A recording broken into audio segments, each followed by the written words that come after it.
आप सभी का स्वागत है। आज मैथिली शरण गुप्त की कविता एकता हम समझेंगे। पहला पद है, आओ मिले सब देश बांधव हार बनकर देश के, साधक बने सच प्रेम से सुख शांति में उद्देश्य के। क्या सांप्रदायिक भेद से है ऐक्य मिट सकता हो, नहीं बनती क्या एक माला विविध सुमनों से कहो। अर्थात जैसा कि कविता का शीर्षक है एकता, अर्थात अनेकता या भिन्नता का न होना, आपसी दूरी न होना। देश के निर्माण में और सुरक्षा के लिए देशवासियों की एकता होना अत्यंत आवश्यक है। सांप्रदायिक विभिन्नता होने पर भी एकता समाप्त नहीं हो सकती। इसलिए कवि कहते हैं कि हम सभी देशवासी मिलजुल कर देश के गले का हार या माला बन जाएं। अर्थात जिस तरह अलग अलग फूल माला में एक धागे में पिरोए जाते हैं तो वे एक दूसरे के बहुत पास आ जाते हैं और एक विशेष आकार मिलता है और धारण करने वाले की सुंदरता शोभा बढ़ जाती है। और कवि कह रहे हैं कि हम देशवासी अपने देश के गले का हार बन जाएं, अर्थात अपने देश की शोभा बढ़ाएं। प्रेम पूर्वक सुख शांति स्थापित करने के लिए हम तपस्या करें और तपस्या के लिए हमें आपसी प्रेम भाव को बढ़ाना होगा, दूरियों को घटाना होगा। कवि का मानना है कि सांप्रदायिकता, धर्म, जाति की विभिन्नता होकर भी देश की एकता के साथ रह सकते हैं, क्योंकि हार में अलग अलग तरह के फूल माला की सुंदरता बढ़ा देते हैं। अनेकता में एकता महत्वपूर्ण है। कवि ने यहाँ पर सांप्रदायिक भेदभाव को नहीं नकारा है, यही इसकी विशेषता है। उन्होंने बहुत ही सकारात्मक रूप से सांप्रदायिक भेदभाव को माना है कि अलग अलग धर्म, अलग अलग संप्रदाय होते हैं, उससे हमारी एकता, हमारा मन दूर नहीं होना चाहिए। हमें एक दूसरे का सम्मान करके, एक दूसरे की सहायता करके मिलजुल कर देश में रहना चाहिए। और यही हमारे देश की सुंदरता भी है कि विभिन्नता में एकता हमें दिखाई देती है। कवि कहते हैं कि विचारों की विभिन्नता रखें लेकिन मन के भेद ना रखें, क्योंकि यह देश के लिए घातक होता है। अगला पद है, रखो परस्पर मेल मन से छोड़कर अविवेकता, मन का मिलन ही मिलन है होती उसी से एकता, तन मात्र के ही मेल से है मन भला मिलता कहीं, है बाह्य बातों से कभी अंतःकरण खिलता नहीं, है कार्य ऐसा कौन सा साधे न जिसको एकता। अर्थात कवि प्रश्न पूछ रहे हैं कि एकता में इतनी ताकत है कि अगर हम कुछ करने की ठान लें तो ऐसी कोई भी ताकत नहीं है जो उसे पूरा होने से रोके। इसकी व्याख्या देखते हैं कि देश में एकता, शांति और सुख की स्थापना करने के लिए कवि कहते हैं कि जिन विचारों में अविवेक हो या जो विचार दूषित हो उन्हें दूर रखो और आपसी प्रेम भाव मेल मिलाप बनाए रखना चाहिए, क्योंकि मन मिलता है तो छोटे मोटे विरोध भी शांत हो जाते हैं, छोटी मोटी बातें भी अपने आप वहीं पर रुक जाती हैं, वह किसी तरह का विरोध पैदा करने नहीं देती है। दिखावे के लिए किए गए व्यवहार से मन कभी नहीं मिल सकता, क्योंकि वह झूठा होता है, दिखावे के लिए होता है, उसके पीछे कोई न कोई ऐसा कारण होता है जिसे छिपाना आवश्यक होता है। अर्थात दिखावे के लिए किए गए कार्य या दिखावे के लिए कोई भी कार्य नहीं करना चाहिए। और इस धरती पर ऐसा कोई भी कार्य नहीं है कि जिसे हम करने के लिए ठान लें और वह पूरा ना हो। कवि ने यहाँ प्रश्न पूछकर अपनी बात को बहुत अधिक प्रभावी बनाया है और हमें से वे प्रश्न पूछ रहे हैं कि उत्तर भी हमें ही ढूंढना है। इसकी विशेषता देखेंगे।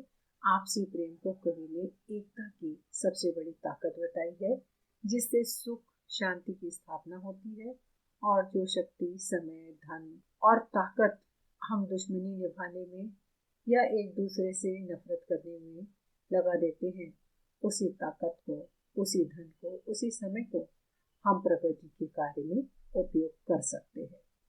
यहाँ आप कठिन शब्दों के अर्थ भी देख रहे हैं। इस तरह इस पद की व्याख्या पूरी होती है। अगले पद की ओर बढ़ते हैं।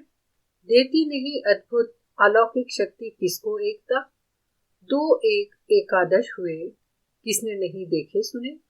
हाँ, शून्य शून्य के भी योग से अंक होते 10 गुने, प्रत्येक जन को बंधु अपना मान लो, सुख दुख अपने बंधुओं का आप अपना मान लो, सब दुख यूं बटकर घटेगा, सौख्य पावेंगे सभी।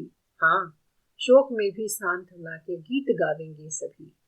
अर्थात एकता में एक अद्भुत और अलौकिक शक्ति होती है, भगवान की ओर से दी हुई एक विशेष शक्ति होती है जो सहृदय व्यक्तियों को विशेष बल देती है।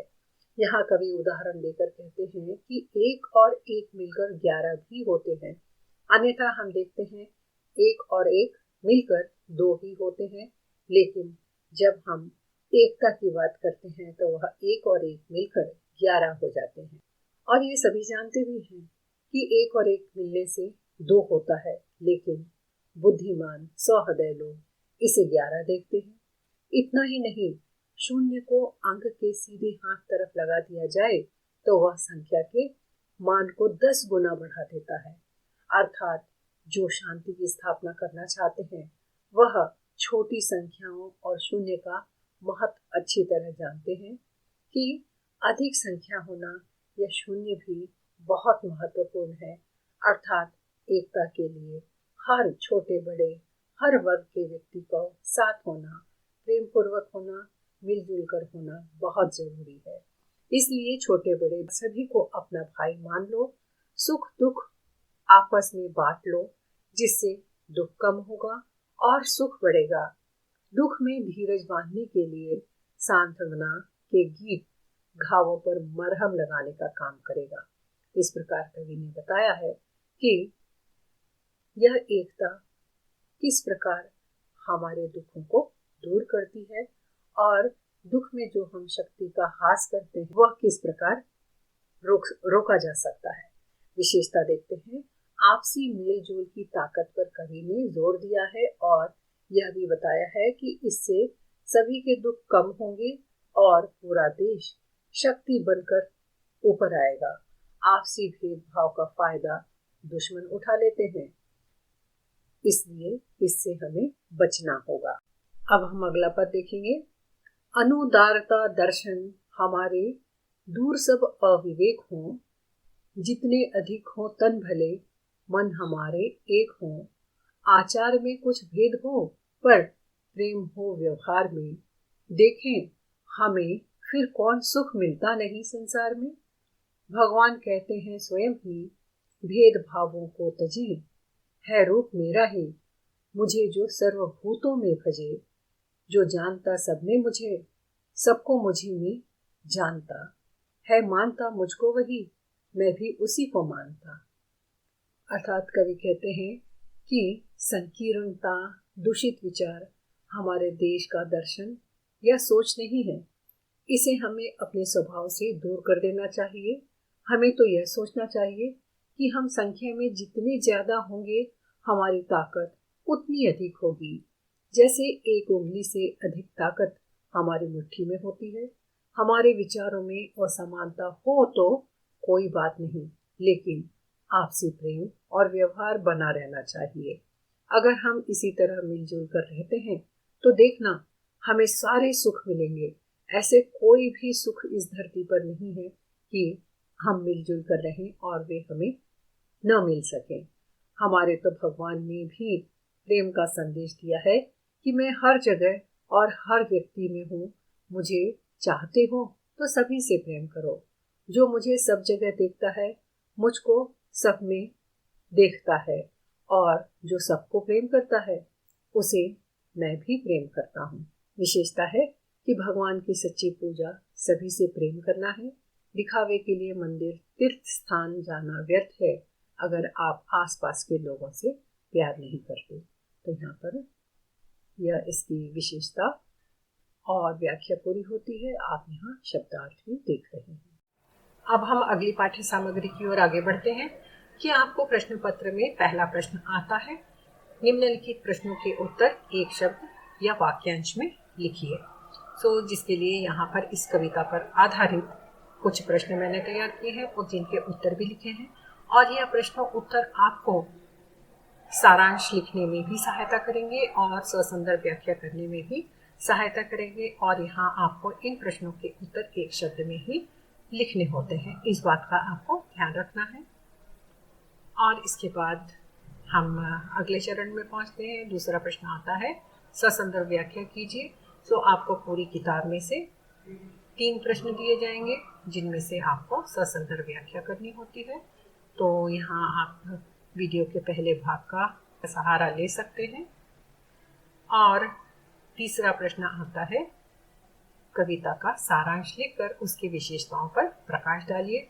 यहाँ पर आप देख रहे हैं कविता का सारांश बिंदु रूप में पॉइंट वाइज बना दिया गया है, जिससे आपको पूरी सहायता मिल सकती है। और चौथा प्रश्न आता है टिप्पणी लिखिए। निम्नलिखित में से किसी एक पर टिप्पणी लिखिए। आपको 2 शीर्षक दिए जाएंगे, उसमें से एक पर टिप्पणी लिखना होगा। आप देख रहे हैं टिप्पणी लिखने का फॉर्मेट आप देख रहे हैं कि जो भी आपको 2 शीर्षक दिए जाते हैं टिप्पणी लिखने के लिए, सबसे पहले जो भी प्रश्न आप टिप्पणी लिख रहे हैं उसका शीर्षक लिखिए। उसके बाद उस शीर्षक का परिचय लिखेंगे कि यह हमारी पाठ्य पुस्तक का नाम लिखिए। उसके बाद कविता और कवि का नाम लिखिए और एक संक्षिप्त रूप से उस शीर्षक के विषय में कविता के आधार पर आपको टिप्पणी तैयार करना है, जो 5 अंक के लिए एक प्रश्न होगा, जिसे आप यहाँ पर देख रहे हैं। इस प्रकार छात्रों यह पाठ्य सामग्री पूरी होती है। मुझे आशा है आपको यह जरूर उपयोगी होगी।